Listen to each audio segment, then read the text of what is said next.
Hello, everyone. Welcome to the 10th Annual Local to Global Justice Teach-In. We are thrilled to have you all here today. And we would like first to introduce our keynote speaker of the day, Professor Camilo Pérez-Bustillo. Camilo Pérez-Bustillo is Research Professor of the Graduate Program in Human Rights and Faculty of Law at the Autonomous University of Mexico City. He graduated with a Juris Doctor degree from Northeastern University Law School in Boston, Massachusetts, and was co-founder and co-director of the Multicultural Education Training and Advocacy, a human rights NGO in the United States from 1982 to 1993. He is a member of the Committee on the Rights of Indigenous Peoples of the International Law Association, of the International Organization Committees of the World Social Forum on Migration, and of the Global Alternative Forum of Peoples in Movement and its International Tribunal of Conscience, and has been an advisor on issues regarding human rights and poverty to the UN Human Rights Council. He has written extensively on human rights, global human rights discourse and practices, and their historical, philosophical, and ethical origins, and regarding the rights of indigenous peoples and migrants, refugees, and the displaced in the context of poverty and inequality. Today, Professor Camilo Pérez-Bustillo is going to talk about human rights from below, the case study of the International Tribunal of Conscience in the context of the current crisis in Mexico. Please give us a warm applause to Professor Bustillo.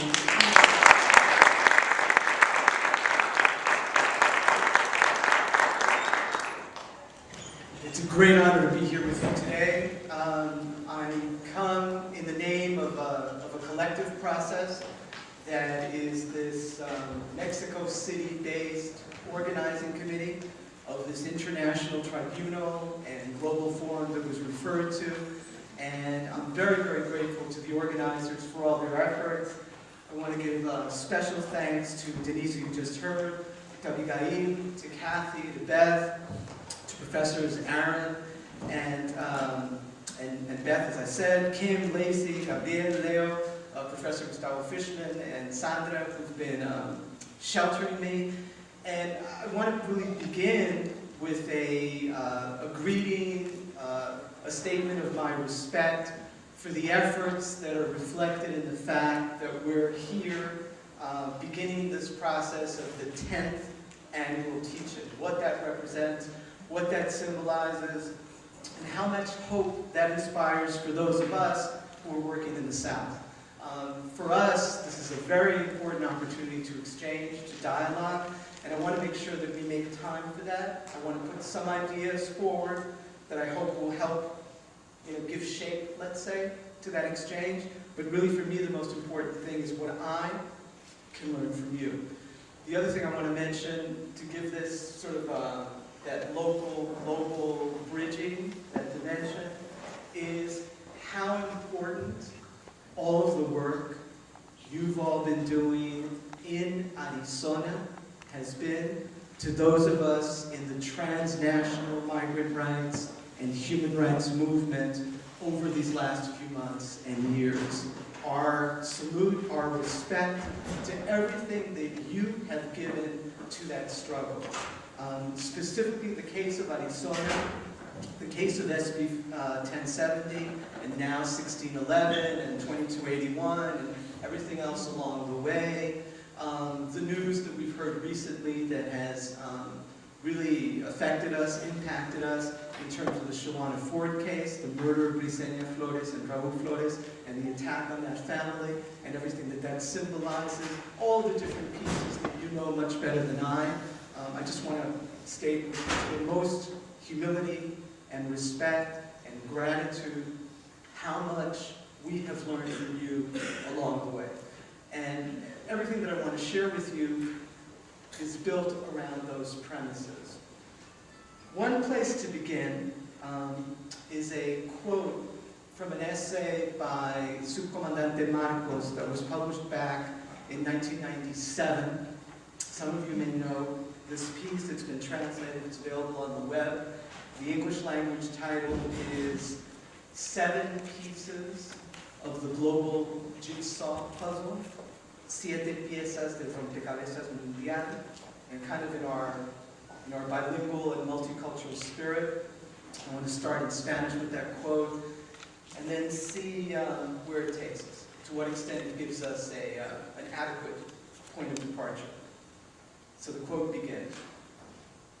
Si no puedes tener la razón y la fuerza, escoge siempre la razón y deja que el enemigo tenga la fuerza.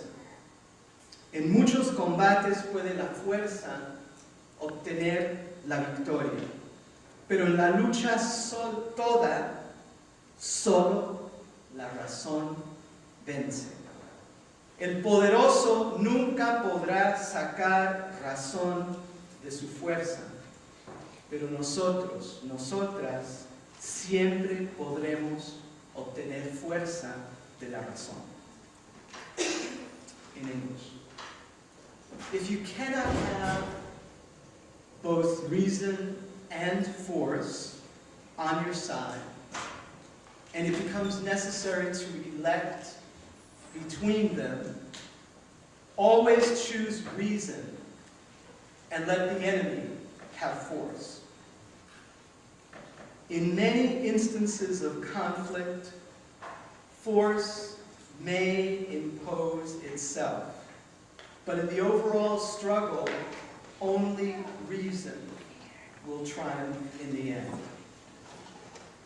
Those who are powerful will never be able to extract reason from force, but we, all of us here, must always be capable of building strength from our reason.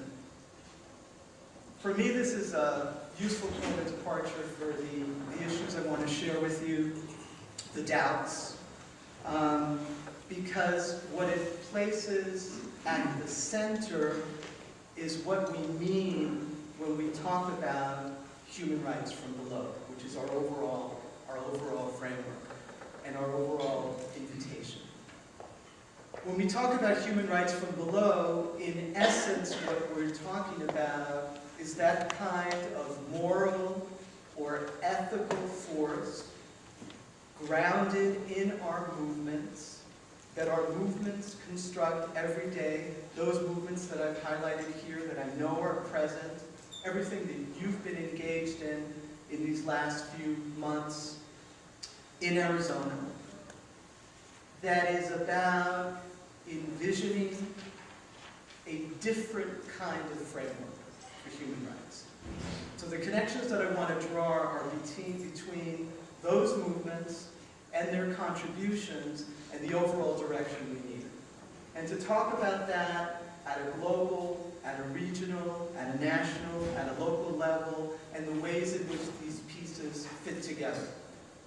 Some of this I want to share with you in a more conceptual way in terms of how we approach these issues, how we think about them, how we kind of build the pieces that we need to engage at those different levels, with different challenges, but also in terms of a specific case study, which is this experience of the tribunal where participants from Arizona and specifically from ASU, Abigail Denise, the Hispanic Student Coalition, Puente, Donatierra, the National Day Laborers Organizing Network, and many other sectors represented here played a key role in making that tribunal possible and in laying the basis for it to continue on an ongoing basis.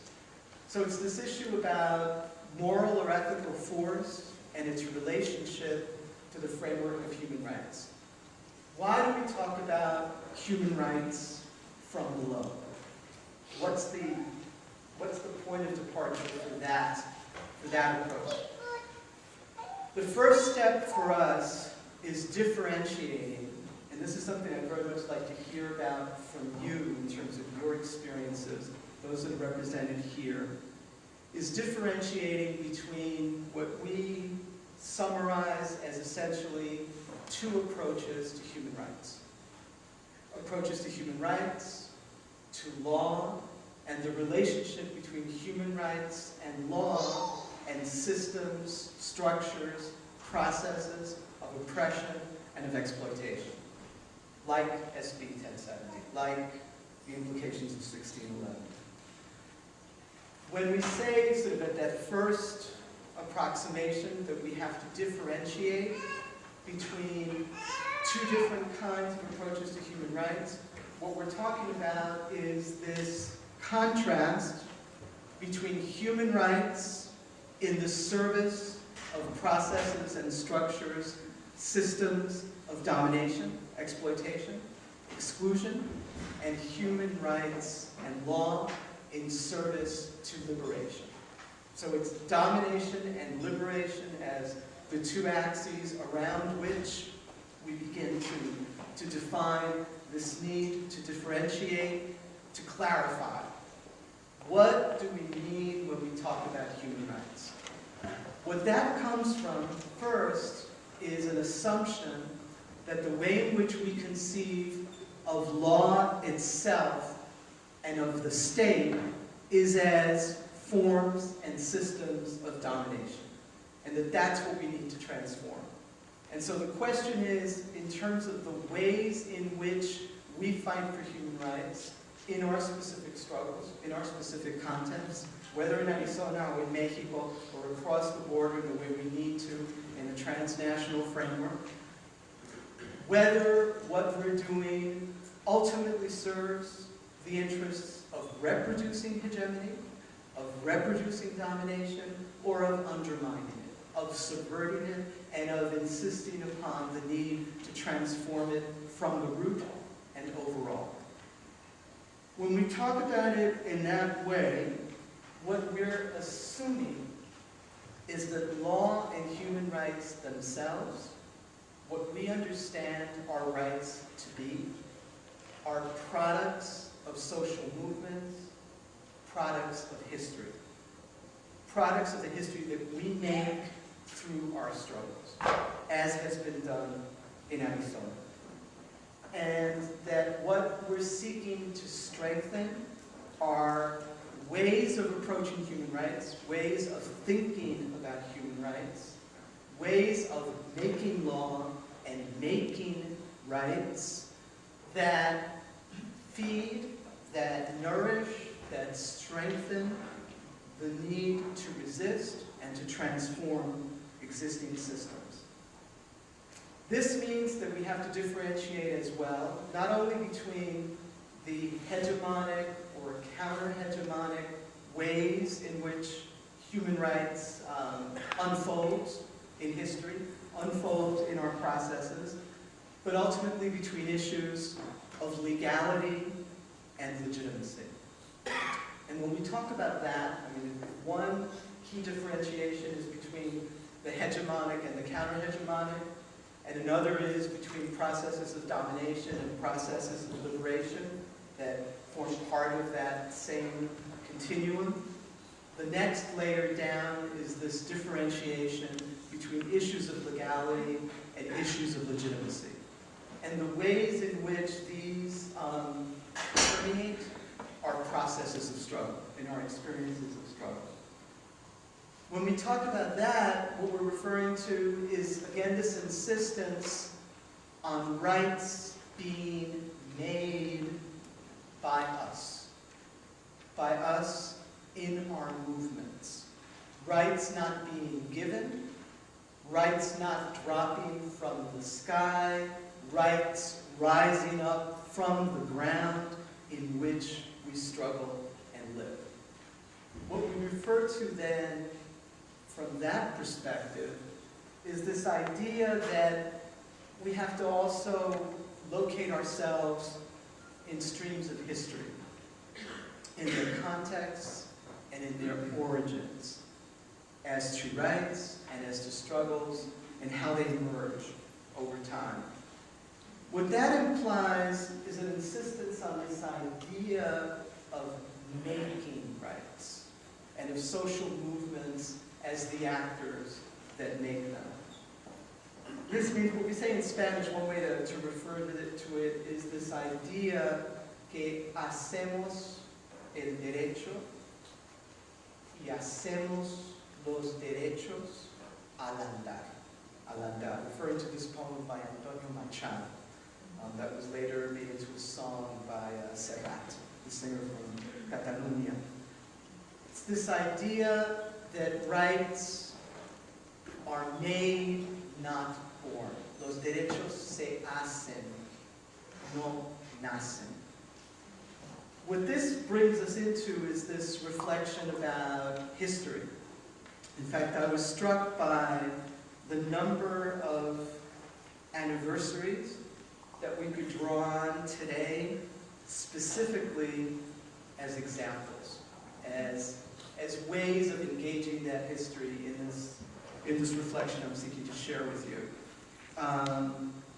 Looking at Saturday, February 26th, in 1885, the Congress of Berlin. The Congress of Berlin, the scramble for Africa, the attempt to make legitimate the carving up of the African continent among the European powers. A February 26th. Un 26 de febrero que podemos recordar. In 1965, in terms of the U.S. Civil Rights Movement, an absolutely key antecedent, inspiration for the contemporary migrant rights movement and for its direction. The murder of Jimmy Lee Jackson, 27-year-old deacon of St. James Baptist Church in Marion, Alabama, whose murder triggered the first march from Selma to Montgomery, March 7, 1965, Bloody Sunday. Jimmy Lee Jackson, who we remember today. And going back in time, 1550, thinking about this necessary framework that our struggles are struggles embedded in a 500-year history of attempted conquest, which continues, which has not been completed, and which we will not permit to be completed. In 1550, one of the participants in those struggles, Antonio de Valdivieso, bishop in Nicaragua, was murdered because of his defense of the theses promoted by Bartolomé de las Casas regarding the ultimate equality of indigenous people and the revolutionary affirmation in the context of 1550 of the basic humanity of indigenous people in the face of the conquest.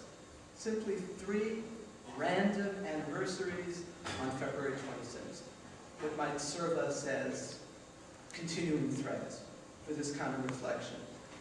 One of the places I want that kind of historical reflection to lead us, that kind of recognition of our context, the recognition of our forebears, of our ancestors, and what they made possible for us, the fact that they made it possible for us to be here today on indigenous land, on stolen indigenous land, here in Tempe, is the recognition that all the contemporary forms of human rights abuse, exploitation, oppression, exclusion, that we assume as part of our framework of that which is prohibited, that which has been recognized by law and which must be complied with, all those forms of exploitation and oppression at some point in history were perfectly legal and perfectly legitimate. And that's what cost the lives of Bishop Valdivieso and of Jimmy Lee Jackson, and which gives meaning to those historical references. That precisely highlights the challenge that we face in shaping this approach of human rights from below. When we look at that landscape of human rights, and we think of processes of colonialism, imperialism, genocide, slavery, the slave trade, racial supremacy, patriarchy and male supremacy, the suppression of sexual diversity, torture, forced disappearances, religious intolerance, the oppression of peasants and workers, more recently environmental devastation. All of those practices, for most of history, were perfectly legal and perfectly legitimate. Just like today, the assumptions behind laws like SB 1070, like 2281, like 1611, and the process of which they are part. Just like it's assumed today by many that it's perfectly legal and legitimate to classify and discriminate on the basis of immigration status, on the basis of citizenship, on the basis of exclusion, and to defend that as if it was perfectly rational and perfectly defensible. Just like it's assumed that the borders that they seek to have separate us, and that we struggle in order to join together, just like they assume that those borders are perfectly legal and perfectly legitimate. So the argument then is, in essence, in light of that approach to history, that in the ways in which we struggle against these manifestations of current forms of oppression and exclusion, which are assumed as legal and legitimate, we have to be clear about the need to change the assumptions that give them meaning, that underlie them. That we have to challenge this sense that those forms of oppression are eternal, are frozen, that there is no way to transform them. One way to do that is to look at what we understand by these historical continuities that I sought to invoke in terms of those anniversaries, and in what ways alternative conceptions of time, alternative cosmologies, especially from indigenous movements and movements, for example, of Afro-Latin Americans throughout our continent, throughout our region, give us other elements. Just like those of us who were able to see the film last night of In the Footsteps of Yellow Woman, and the ways in which the intergenerational distance between a young Navajo girl and her great-grandmother and her experience can be breached, and the ways in which that we need to think about those kinds of distances in our own communities and in our own struggles. One source for that is a quote from Guillermo Batalla, who's a very influential anthropologist in Mexico, wrote a book called México Profundo that some of you may be familiar with, and was very involved in the movement of the emergence of the so-called New Anthropology, the letters from Barbados in the early 70s. He says the following, and this is looking at this from the perspective of indigenous peoples and their struggles and continuity. The quote is, "In two senses, the histories of the indigenous peoples of Mexico are not yet history. In the first place, they are not history because they have yet to be written. That which has been written to now about these histories is above all else a discourse of power from the perspective of the colonizer to justify their domination and to rationalize it. They are not yet histories as well in the second sense because they are not concluded histories, completed cycles of people who have fulfilled their destiny and moved on into history, but rather open histories in process that demand their own future." This is from Guillermo Batalla in an essay whose title is Historias que no son todavía historias, the history that is not yet history.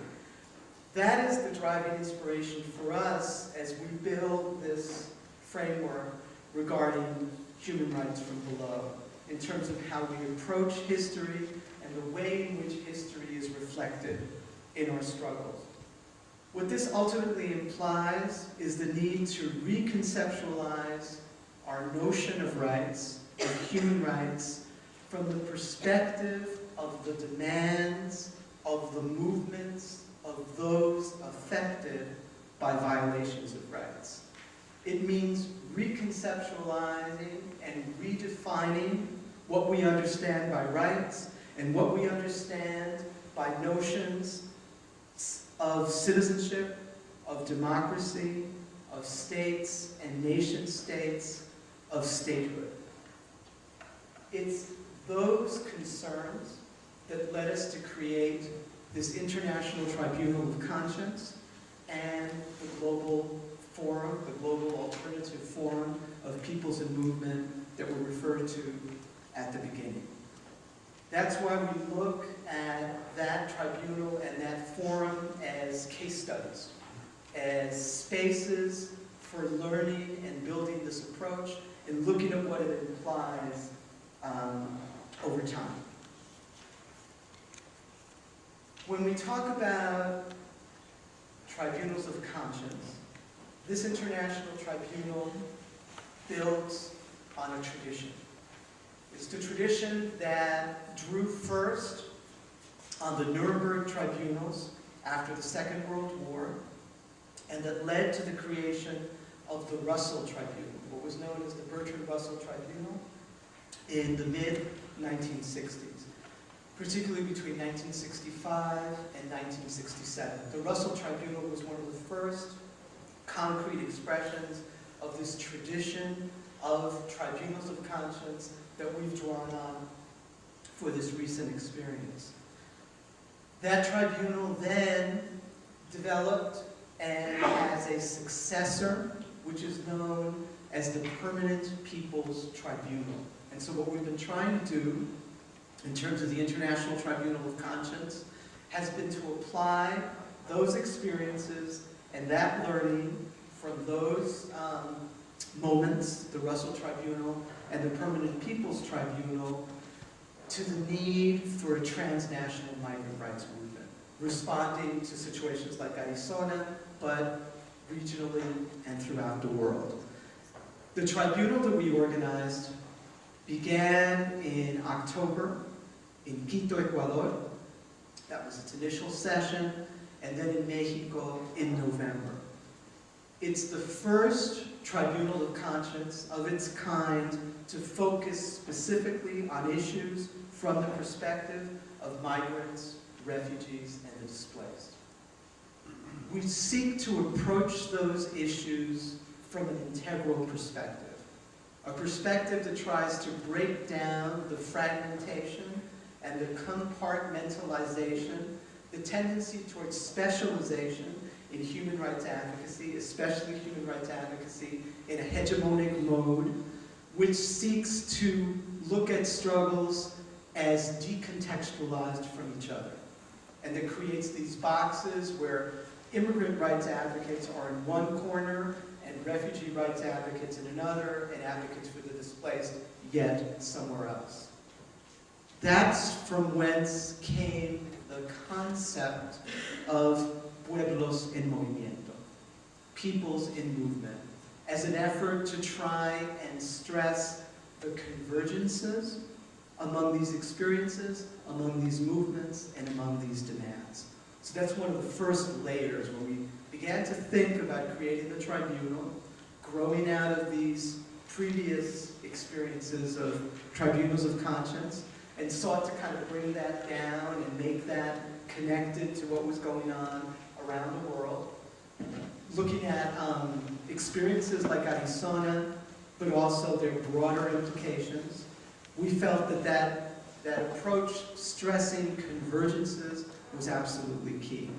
That doesn't mean to ignore the particularities of struggles as to migration, as to refuge, as to displacement, but to stress their commonalities, to stress their convergences. The other thing for us was to look at the tribunal as a way of contributing to the construction of what we define as alternative law, el derecho alternativo. So when we talk about enriching counter-hegemonic approaches to law, what we're also talking about again is making law from another perspective. Making law from somewhere else and headed in a different direction. For us, the key thing was to address cases like Arizona and others that I'll mention in a moment from a perspective that stresses the link between those cases and what we've identified as 3 different kinds of forms of violence that permeate the contexts in which the human subjects of migration, refuge, and displacement emerge and stand up to defend their rights. These 3 forms of violence are state violence as such, la violencia de Estado, la violencia estatal, the violence that can be laid directly at the door of states as means of reproduction of these systems of exclusion and oppression, and that can be connected, if not directly to the state, indirectly to the state and its agents through their complicity, through their collusion, through their failure to act, their omissions that make violations of rights possible and predictable. The second form of violence is what we define as structural violence, violencia estructural. When we talk about structural violence, what we're referring to is, again, these assumed patterns of legality and legitimacy that reproduce exclusion, oppression, and exploitation through hunger, through maternal and child mortality, through conditions of life that make a dignified life impossible. This is what's normally referred to in the traditional, the hegemonic language of human rights as economic, social, and cultural rights.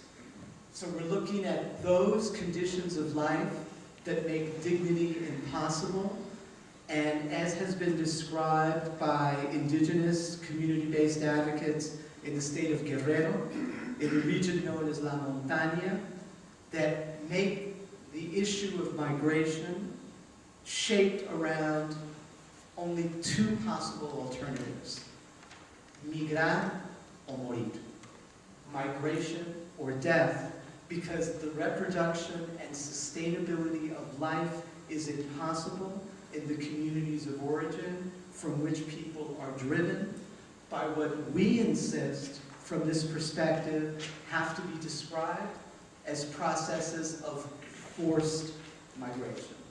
Forced migration and forced displacement. So when we point to these structural aspects of violence, we're stressing those that I've just sought to summarize. Those are also present in other cases that were brought before the tribunal, in addition to the case from the region of La Montaña in Guerrero, in states such as Oaxaca and Chiapas, and we can come back to that in a moment. The third dimension of violence that we insist has to be part of the framework of what we're talking about is systemic violence. Beyond the explicit violence of the state and of state structures and the complicities that can be linked to it, beyond the daily violence of life without dignity, as in the communities of La Montaña, the structural violence. When we talk about systemic violence, we're talking about the violence inherent in a specific mode of production that we identify as capitalist and its contemporary expressions. So for us, it means that it's not enough simply to stress the results of state violence and of structural violence, but of systemic violence itself. For us, this means that when we talk about the human rights of migrants, refugees, and the displaced in the context of the International Tribunal, what we're ultimately talking about is an assumption that systemic, structural, and state-derived violations of human rights add up to what we define as state terror. So our conception of terrorism is based on violations of rights. And so what we say is that what drives what we understand to be migration in these contexts is a system of state terrorism which prevails in Mexico today. So this is part of the illusions I want to leave sort of on the table with you about characterizing what's going on in Mexico today and how it relates to all these forces. What we mean then is that when we look at what's going on in Mexico from the bottom, from the inside, and when you look at Mexico from the north and from here, we have to focus on this dimension of state terror. When we talk about state terror, what we mean is precisely those recurrent violations of, on the part of the state, on the part of the relevant structural factors I've mentioned, and the systemic dimensions, those violations which make the free exercise of the decision, the right to migrate or not to migrate, impossible. What we say is that when it's assumed that people elect to migrate, elect to move, there's not a sufficient recognition of the structural, systemic, and state-derived conditions that in fact make a real choice impossible. That's the origin of that reflection about migrar y morir, as it's been characterized by a human rights center in the Montaña region called Tlachinola, that some of you may know. What this goes to also is how we define what we're talking about when we talk about human rights and processes of migration, refuge, and displacement. There too, we talk about three dimensions. So just as we talk about three dimensions of violence, we talk about three dimensions within which the choice or the decision to migrate have to be framed. One, again, the right to migrate itself, that there is such a right, and that for indigenous peoples this is a right that's of an ancestral character, and that predates the creation of the states that now seek to restrict it, as on the border in terms of the Tohono, in terms of the Kickapoo in Texas, in terms of Mayan people between Mexico and Guatemala, etc., in terms of the Wayuu indigenous people on the border between Venezuela and Colombia, and multiple other examples that we could talk about, the Quechua and Aymara people divided by artificial borders between Peru and Bolivia and Ecuador that divide up Tahuantinsuyu, etc. So we say that the right to migrate has to be understood within that framework, and has to be understood in terms of its secondary dimension, which is the right not to migrate. One cannot speak meaningfully of a right to migrate if one doesn't recognize in the same dimension, with the same intensity, with the same weight, the right not to migrate as well. All meaningful expressions of rights have that duality. The right to exercise or not exercise the right. And so especially from the perspective of indigenous peoples fighting processes of forced migration and forced displacement, it's equally important that we stress the right not to migrate as the right to migrate. Those are the first two dimensions. The third dimension picks up on the second one and stresses precisely the right not to be forcibly or arbitrarily displaced. So the first dimension, the right to migrate. The second dimension, the right not to migrate as its necessary corollary. And the third dimension, the right not to be displaced. Those rights are already reflected in some incipient way in certain aspects of the hegemonic framework. But what we seek to do is give them a different direction and a different application in practice. They're reflected in Articles 11, 12, and 13 of the Universal Declaration of Human Rights, and the ways in which those articles have been interpreted, for example, in the advisory opinion of the International Court of Justice in 2004, the so-called World Court in The Hague, in the case brought to it by the UN General Assembly regarding the Israeli wall on Palestinian-occupied territory in the context of the struggle of the Palestinian people for restoration of their lands and the right to return. So we look to inspirations such as that opinion, that advisory opinion in the context of the ICJ, but also closer here to our hemisphere, to the Inter-American System on Human Rights, and specifically the Inter-American Court and Commission of Human Rights, which have addressed these issues in 3 different cases. 2 of them, again, consultative cases that don't necessarily create binding precedent, but that advance the struggle for the conceptualization of these rights, and another case that is a case that establishes a precedent. The 2 cases I refer to that are of a consultative nature within the Inter-American System are cases brought precisely by Mexico as a state, as a government, regarding practices in the U.S. One was a case regarding the issue of Mexican citizens on death row in the U.S. and the application of the death penalty to those citizens, to those Mexican citizens, where they were not availed of the right to consular assistance. It's essentially a Miranda-type issue, where the question was the illegitimacy of the criminal prosecution because those ultimately condemned to death were never given the opportunity to consult their consulate regarding their rights. The denial of consular rights ending up producing death sentences, one of which has already been applied. So this case was taken both to the ICJ and to the Inter-American Court of Human Rights, and it's one of these 2 where this consultative capacity of the Inter-American Court was exercised, and where the issue arose then of what is the standing of peoples in movement in the Inter-American human rights system. That was one of the first places where that question began to be explored. The other case was a case challenging the denial of equal labor rights to undocumented workers in the U.S. The Hoffman Plastics case in the U.S. and its international dimensions, and in this case, inter-American dimensions.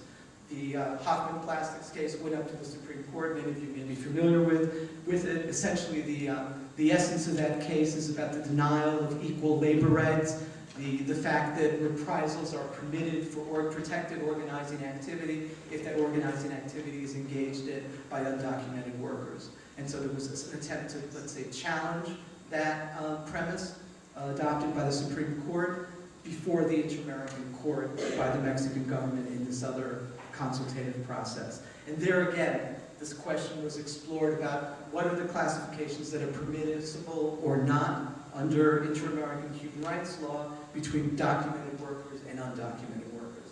That's another source. And the third source that created a precedent is a challenge to the issue of the systematic denial of birth certificates, of the ability to register births, and ultimately of citizenship to children born of Haitian parents in the Dominican Republic, a case that was brought in 2003 and 2004. That's a product of the very complex relationship between Haiti and the Dominican Republic going back to the Haitian Revolution.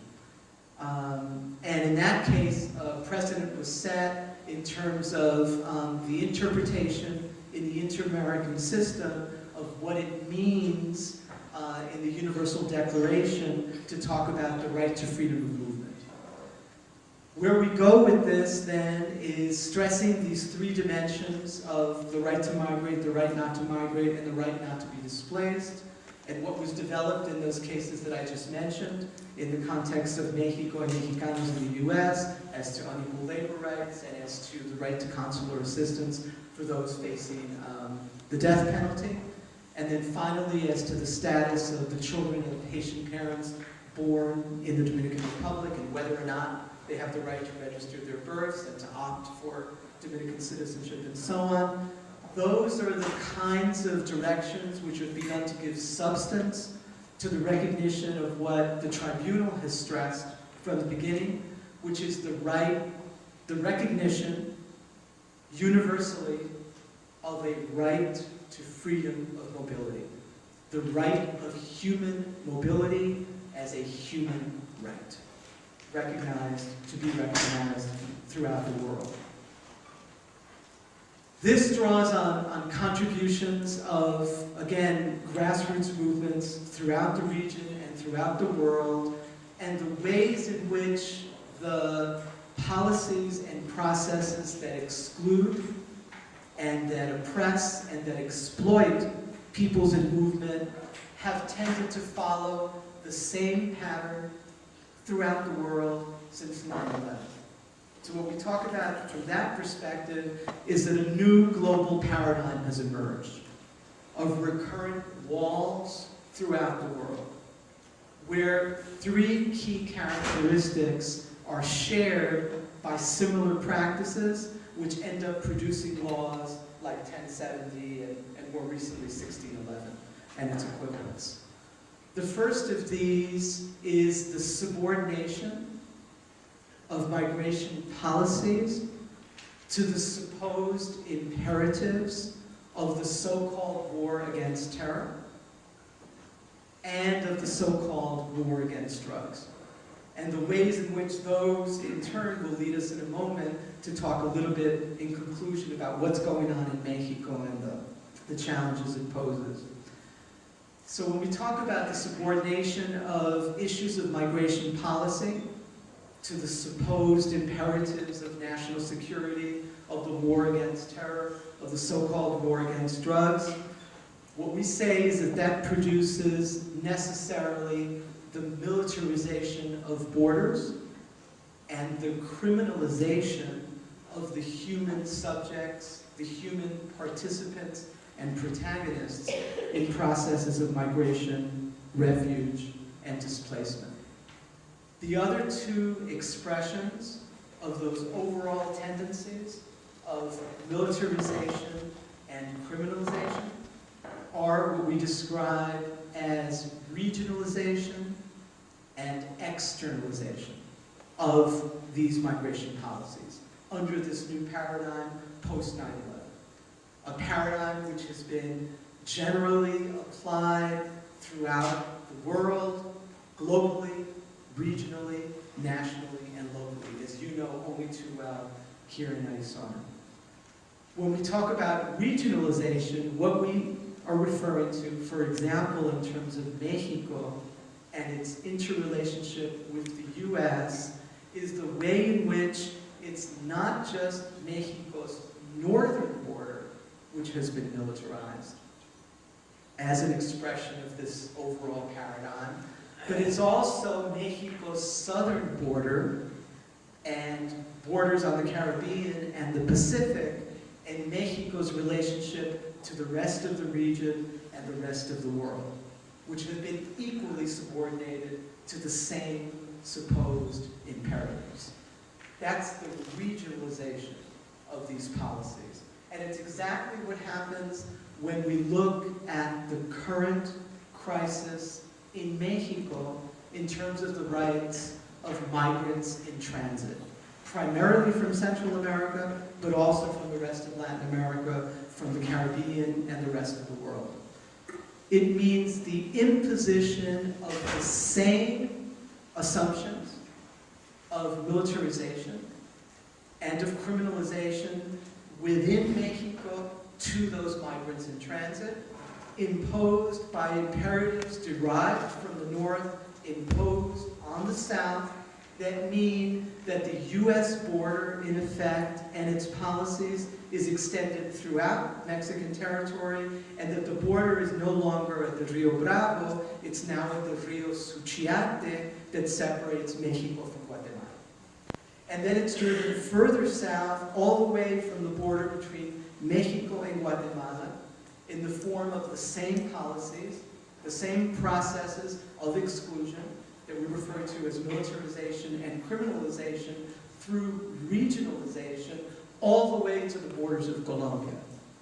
And that's further reflected in the ways in which Mexico has expressly adopted Plan Colombia as its model for what Mexico is supposedly doing as a state with respect to its place, its role in the so-called anti-drug war, whose concrete expression in your taxes, in the name of each of you, and in the form of these policies, is what's referred to as the Mérida Initiative, which we describe as Plan México, which expressly uses Plan Colombia as its model to be emulated and to be reproduced.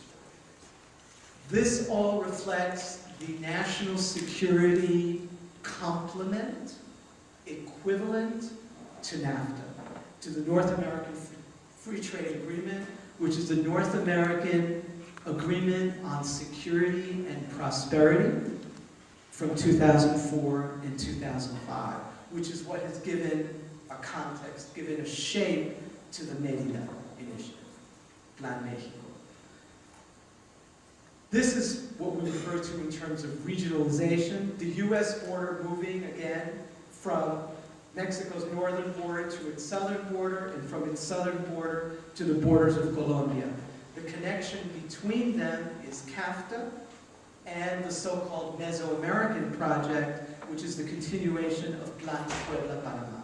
So these are the pieces that are in movement that we need to keep our eyes on as we develop our advocacy and as we develop our organizing strategy. But these are also expressed on the high seas in international waters. And that's what we refer to as the final component of this paradigm, of this model that is locking into place around us, which is this concept of externalization. Externalization. So we've talked a little bit about militarization, about criminalization, about regionalization, and now about externalization. What we refer to is the fact that the U.S. Navy has been busy since 2001 patrolling international waters in the name of this overall paradigm and the various components that I've mentioned, seeking to intercept in international waters between California and Guatemala, and between Guatemala and Ecuador, supposed trafficking, whether it be of drugs, of arms, or of people, which is part of this process of militarizing and criminalizing what are described as irregular flows, irregular migration flows, but specifically the human beings, the protagonists, the actors, the subjects, the participants in those processes. This is included on repeated occasions. This has been reported in the Denver Post as early as 2003, 2004, in a series of reports from the U.S. military base at Manta in Ecuador, on the Pacific coast of Ecuador, a base that's now been eliminated thanks to changes in the state, the refoundation of the state, and reshaping of the Ecuadorian constitution. The base has been shut down, has not been renewed. But between 2002 and 2007, there are reiterated instances that have been reported in the media, both in Ecuador, in the Denver Post, elsewhere, of the interception by U.S. vessels of other vessels with people aboard that have been sunk, where dozens of people have disappeared. This is the equivalent on a smaller scale of exactly what goes on in the so-called Euro-Mediterranean or Euro-African space, and which reflects an even more advanced process, an even more deep process of externalization and of regionalization. If we look carefully at what's going on in Libya today, one of the interesting echoes of what's been happening in Libya, so hopeful, and in Tunisia, and in Egypt, is the concern from the states of the European Union, the former colonial powers precisely of states like Egypt, like Libya, like Tunisia, and extending this to Morocco and to Senegal and beyond, the concern from the European Union of how these upheavals will produce unwanted migration. Just like we would be discussing this issue, for example, tomorrow when there's a mass uprising along the lines of Egypt in Mexico, we'd be talking about the unwanted flows derived from that here in Arizona and in the rest of the Southwest, or in Florida in terms of the potential unwanted flows of boat people, quote unquote, from Cuba and from Haiti.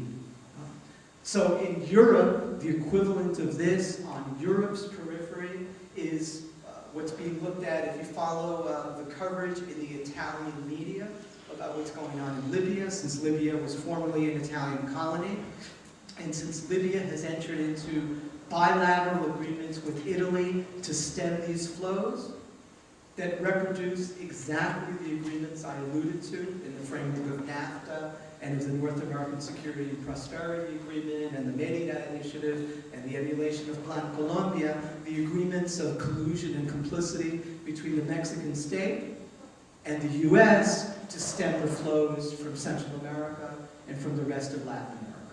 That takes the form of Libya, let's say Libya playing Mexico's role with Italy instead of with the U.S., that's the analogy, as to flows of sub-Saharan African migrants from the rest of Africa that go through Libya, respectively, or through Morocco. And in effect, through the desert, and like here in the Sonora Desert, that die in the desert, or that die in the waters surrounding West Africa on that periphery, or of the Mediterranean, that separate North Africa from the rest of Europe. Those bilateral agreements have exactly the same characteristics as the one I've alluded to between Mexico and the U.S., NAFTA and so on, NAFTA and its complements, and reflect those same frameworks of militarization, of criminalization, of regionalization, of externalization, of the subordination of these issues of migration policy to those supposed imperatives. And it's always in the name of the so-called war against terror, and it's always in the name of the so-called war against drugs, and in fact what it promotes is terror and other forms of illegal trafficking. So I mean, the essence is the same. In the European periphery, it's done through what's called Frontex. Frontex, which is the new European border enforcement regime that is being instituted along the lines of I've described, and which has produced 10 times as many deaths, essentially unrecorded, of sub-Saharan African immigrants as those that many of you have been engaged in documenting in Pima County and at the border of the Sonora Desert between Mexico and Arizona.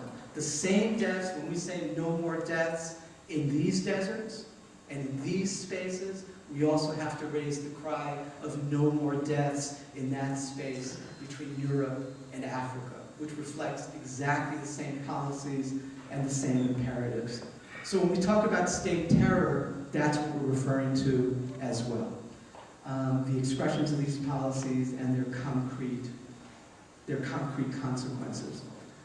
What we've sought to do then, through the tribunal, is to pull together this vision and this critique in terms of what's going on with these dominant trends in migration policy around the world, in these different expressions, and connect it to long-standing issues like I mentioned, like I alluded to earlier, in terms of the Palestinian struggle, in terms of the struggle of the Sahrawi people, the Saharan Arab Democratic Republic that has been declared in rebellion against the illegal occupation of their land by the state of Morocco and the division of that land with the state of Algeria, and their insistence on the recognition of their right to self-determination. That was a case that was also brought before the tribunal. But it was also the case of the Mapuche people in Chile, who live in Chile and in Argentina, the original ancestral people of Chile and of Argentina, who were fighting against the Chilean state and the Argentinian state, respectively and simultaneously, and that also brought their case before the tribunal, first in Quito and then in Mexico City. Now let's go to conclude with what's happening in Mexico today and how these pieces are reflected on the ground. Many of you, in some of the conversations I've had informally with you, We've discussed the importance of the massacre that happened in Tamaulipas, Mexico, in a place called Rancho San Fernando between August 23rd and 24th of last year, one of the worst such incidents of its kind in the world, and the single worst collective crime in Mexican history since the Acteal massacre, December 22nd, 1997, where 72 migrants in transit from 6 different countries, primarily from Guatemala, El Salvador, and Honduras, but also from Brazil and from Ecuador, were slaughtered, were murdered in what the tribunal approached and concluded was a crime against humanity, characterized as genocide, and a crime in which the Mexican state is complicit and is responsible. This is not just an instance of paramilitary terror. This is not just an instance of the collateral damage built into that so-called anti-terror and anti-drug paradigm. This is a state crime triggering issues of state responsibility in which the Mexican state and government are implicated at all 3 levels: municipal, state, and federal. What's the basis for saying that? The argument from the perspective of the tribunal about what happened, that massacre in August, is that it was a massacre that was clearly foretold. The Chronicle of a Massacre Foretold, García Márquez, La Crónica de una Muerte Anunciada. The massacre was both preventable and perfectly predictable, based on a systematic pattern of state terror by the Mexican state and by the Mexican government against migrants in transit that has been reflected in a report just issued this past Tuesday. Simply in the last 5 months, between May and November, when the tribunal was sitting in Mexico City, of 11,000 migrants in transit kidnapped, forcibly disappeared, we would say. Not just kidnapped, but forcibly disappeared, according to the standards that define forced disappearances as crimes against humanity, as war crimes, and as the bases for proceeding before the International Criminal Court, in terms of the concept of international criminal law. 11,000 migrants in transit, 80% of them from Honduras, from El Salvador, from Guatemala, precisely the persons, primarily the victims of the massacre in November, who during that same period were kidnapped under the noses, the connivance, the complicity, the participation, and the failures to act, the negligence in the best case of the Mexican government and state at all 3 levels of authority. But this is not something that should make our burdens lighter, looking at these issues from the North and from the U.S. Because the origin of these policies and of the imperatives expressed in these policies lies here in the U.S. That's the connection between 1070 and 1611 and the various dimensions of these kinds of practices and policies, this paradigm of militarization, criminalization, regionalization, and externalization.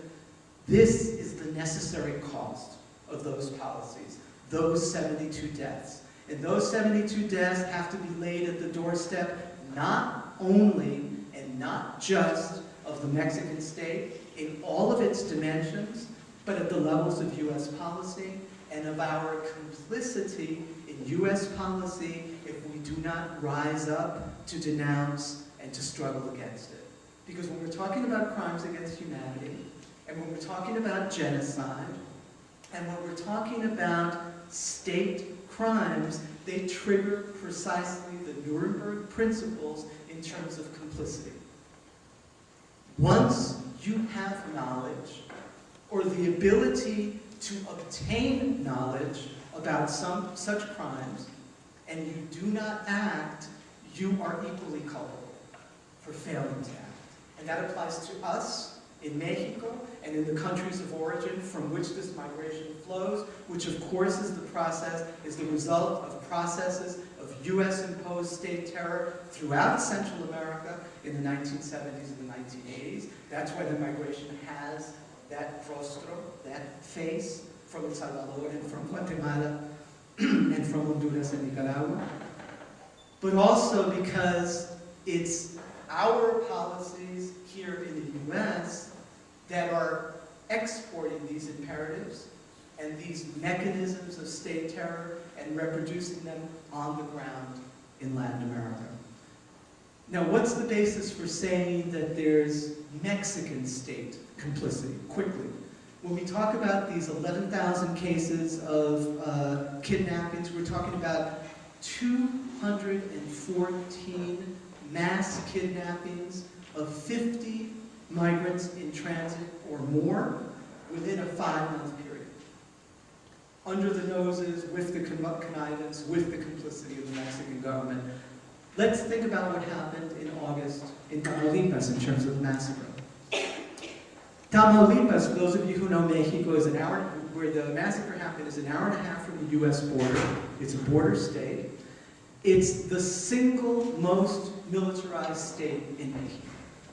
It's the state in Mexico which has the highest concentration of troops per square kilometer and per capita, as well as the largest number of troops. There are roadblocks everywhere in Tamaulipas. You cannot circulate freely on the roads of Tamaulipas without hitting a roadblock. Whether it's the local police, the state police, or the federal police, or the various dimensions of the military. It is impossible under those circumstances. It is not credible. It is not rational to believe that no one noticed that a convoy with 72 migrants in transit was circulating and then arrived at the place of the massacre, where 72 people were shot repeatedly for hours at a time, as happened in Actial previously, and nobody noticed and nobody heard a thing. It is not credible, it is not rational, it is not possible, we would argue, as a matter of conjecture or of speculation. That leads to the only other possible conclusion. There are two. Either we have the complicity for failure to act because of the negligence of Mexican state authorities. That's one possibility. Or we suspect, and this was where the tribunal went in terms of its conclusions, that in fact, as in this overall process of kidnappings, of extortion, mass extortion for migrants in transit, that the government is in on the take. The government is in on the take and is in on the terror. They get a cut of the take and they get a cut of the terror. Given the flows through Mexico, we're talking about approximately 400,000 migrants in transit through Mexico each year. Added to the other 400,000 Mexicanos and Mexicanas who migrate north. Given the dimensions of these movements, it's not possible that any of this could happen without Mexican state complicity. But again, all of this is imposed as part of a regional and global model. And so again, when we talk about dimensions of responsibility, we have to converge about demanding that accountability from the South and from the North. The current situation in Mexico, now really to close, has to be looked at from this perspective. From the perspective of this paradigm and its various dimensions.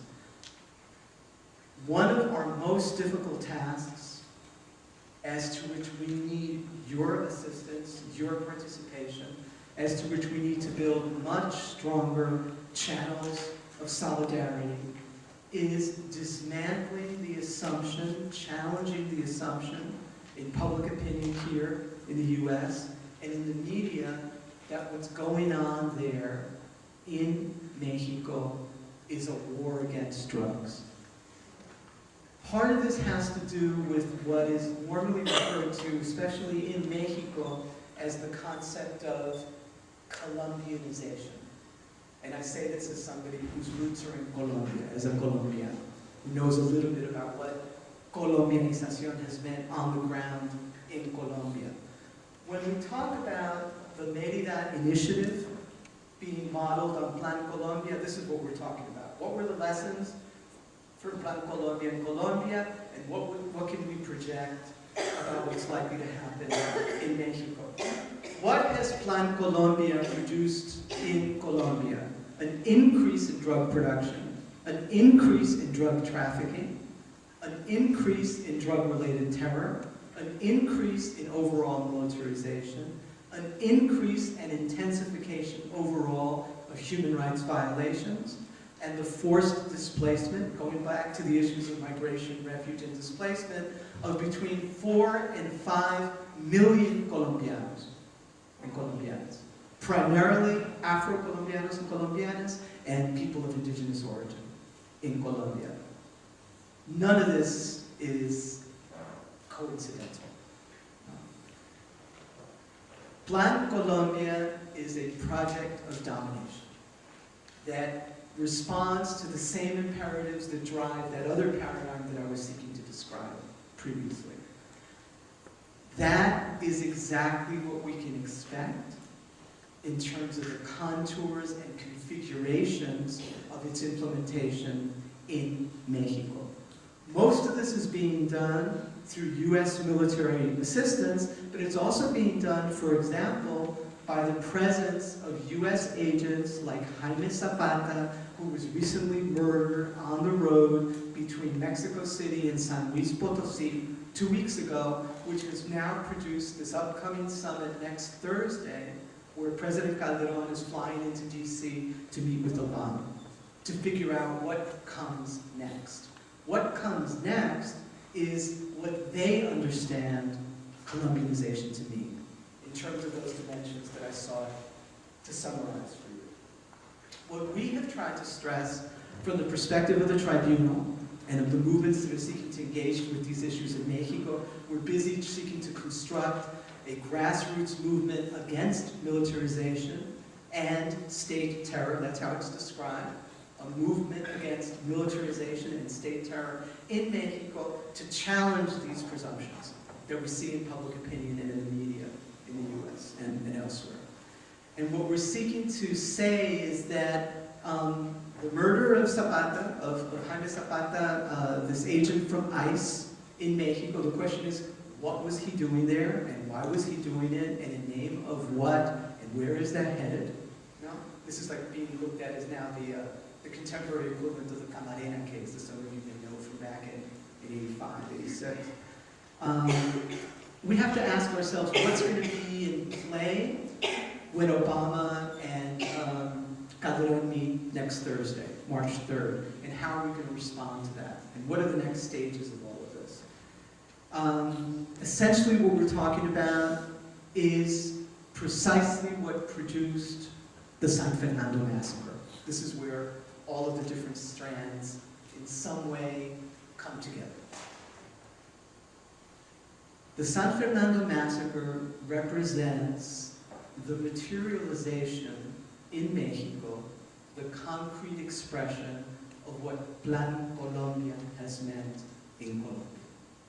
So it should not surprise us.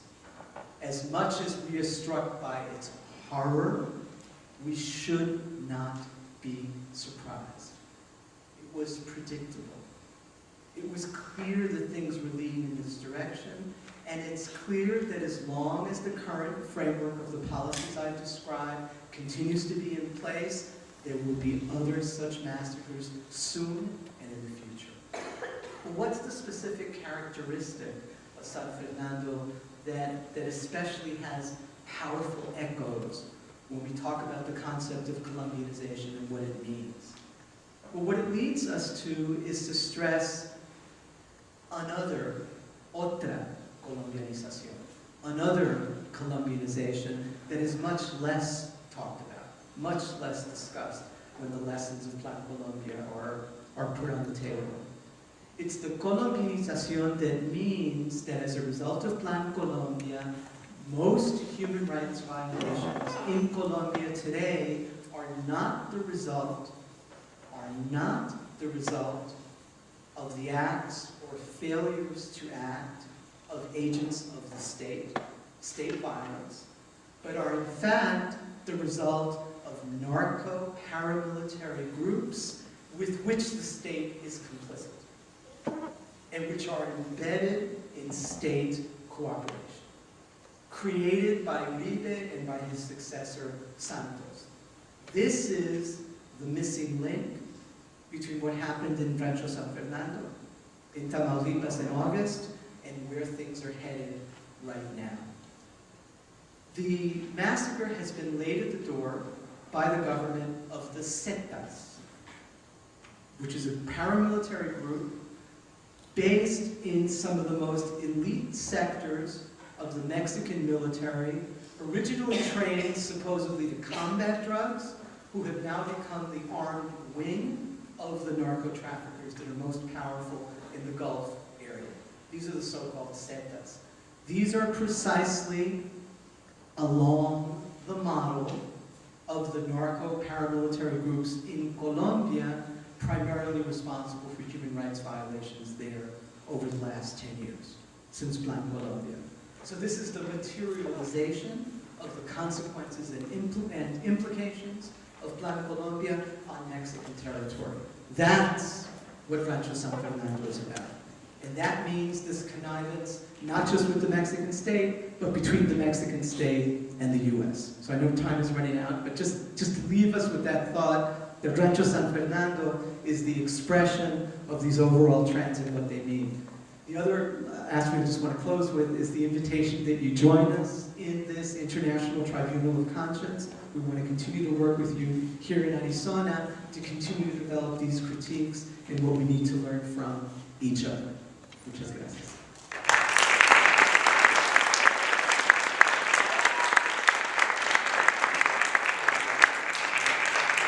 Thank you so much, Camilo. We started a little bit late, so that's why we are late. I know that at 3 p.m. right now, in 2 minutes, we have another workshop session. There's like 8 more workshops going on, and one of those workshops, Camilo is going to be part of the panel. It's going to be a continuation of his keynote. Right now, we're going to talk about the transnational migrant rights movements and how do we build solidarity with the North and the South. I just want to say maybe like if we can like do a couple of questions, because we don't have time, and then all the rest that we would like to continue joining Camilo, please come to CORE, the same building, 120, and right now we're gonna like after 2 questions move ahead. So any 2 questions please, and then maybe Camilo could be brief, and then we can just move to the next room and continue the conversation. So anyone that has questions or comments? Yes, Aaron. When the U.S. used to want to regionalize its policies, it used to do it itself. It would assassinate the people that it didn't want, or it would, when it didn't like Arbenz, it took them out, you know. Why are these states willingly regionalizing U.S. policy without as active a role as from the U.S.? I would say an important historical analogy would be Plan Condor. Many of you know about Condor. in the 70s and 80s, which meant national security doctrine from the U.S., derived from France and its counterinsurgency wars in Algeria and so on, in Indochina, being imported to Latin America through Argentina, primarily from the southern cone, and spreading up into Central America and producing, in fact, the terror that now has produced migration from Central America. So in fact, I think we have a precedent. I think there is that structure inherited, let's say, of the exporting of such doctrines and their grounding in specific contexts like the one I mentioned and being reproduced in that way. I would say Condor is sort of the key link in that thinking, and that from Condor on, what we have then is these states as the protagonists in exchange, essentially, for the benefits associated with neoliberal globalization, with so-called free trade. So obviously NAFTA, CAFTA, the idea of a free trade area of the Americas are the current driving forces. But I think this takes us back to the state and the role of the state in making these meaningful locally. So I would sort of make that connection.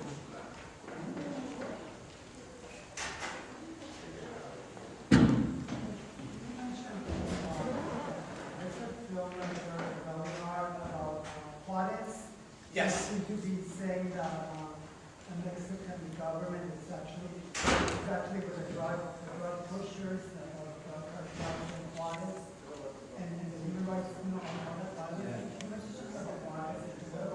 Definitely. I would say we work very closely with local activists in Juarez who organized a very important international conference against militarization in Juarez 2 months ago. Around the same time as the tribunal, and we've been collaborating with them before and after.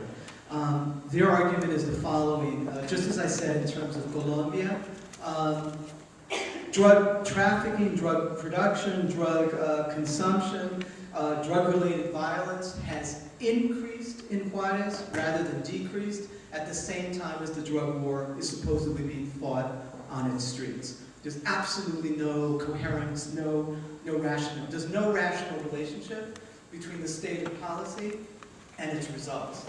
What has also happened in Juarez is the intensification of repression and the criminalization of activist movements in Juarez that were already in place. A good place to look for, I think, the background of this is what's happened in Juarez in terms of femicide. Feminicidio.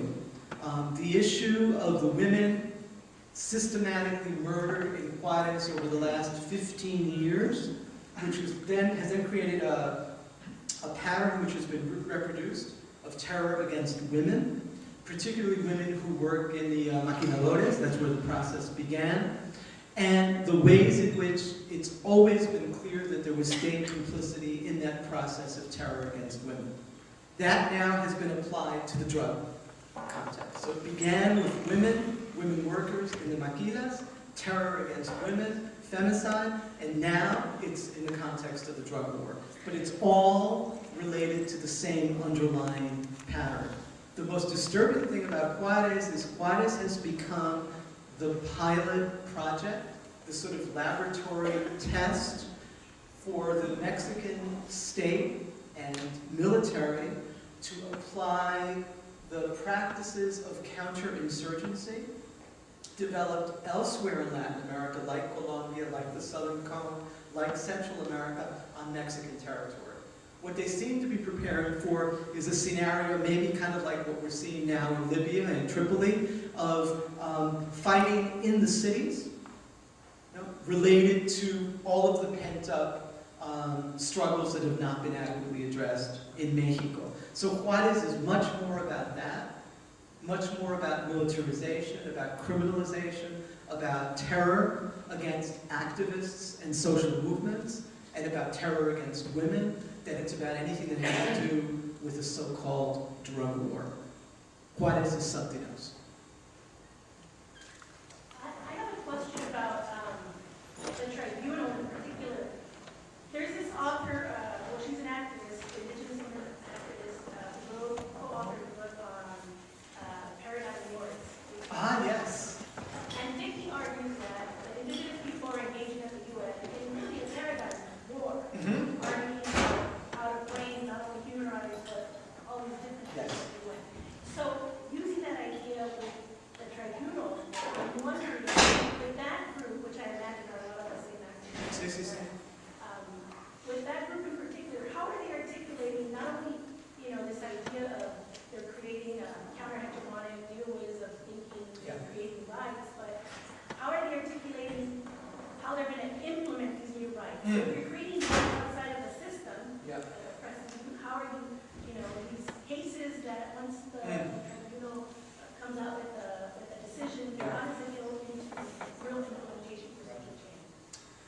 I mean, that's a discussion we're still deeply involved in. You know, since the tribunal was in October, November, when we issued initial conclusions in the name of the tribunal in November, we're now working on sort of the final version of the conclusions. We're trying to connect to this bigger process of the Permanent People's Tribunal, which is planning to come to Mexico and hold a series of hearings on other issues beyond migration and refugee and displacement. This is still an ongoing discussion with the folks involved in that process, the movements, the organizations involved. How to take the conclusions of the tribunal on the road and make them useful in the context of specific struggles and specific dimensions of struggle. But I'm aware of some of what you're referring to, and I think it's a very important, not just analogy, but connection to what we're trying to do. And there's a whole lot of learning that's gone on in the process of this tribunal, and that continues. So that's definitely the direction in which we need to go, and in which we hope to work with many of you in fashioning, in imagining it together. This is a very simple one. You mentioned the femicides as being the predecessor to all the violence in war and Yes. with the drugs now. But wasn't the femicide somewhat drug-related to begin Yes. with? In fact, you're absolutely right. I think it just, that wasn't the dimension of the issue that was highlighted, let's say. But I think, in fact, it was always present, and there was always a connection between those two dimensions of violence. I think now it's just like sort of looking back, we're seeing that the connection was clearer than it might have been when those were first emerging. But I think the key thing is, let's not look at those as two distinct forms of violence that are not related to each other. They grow out of the same context. Thank you. Please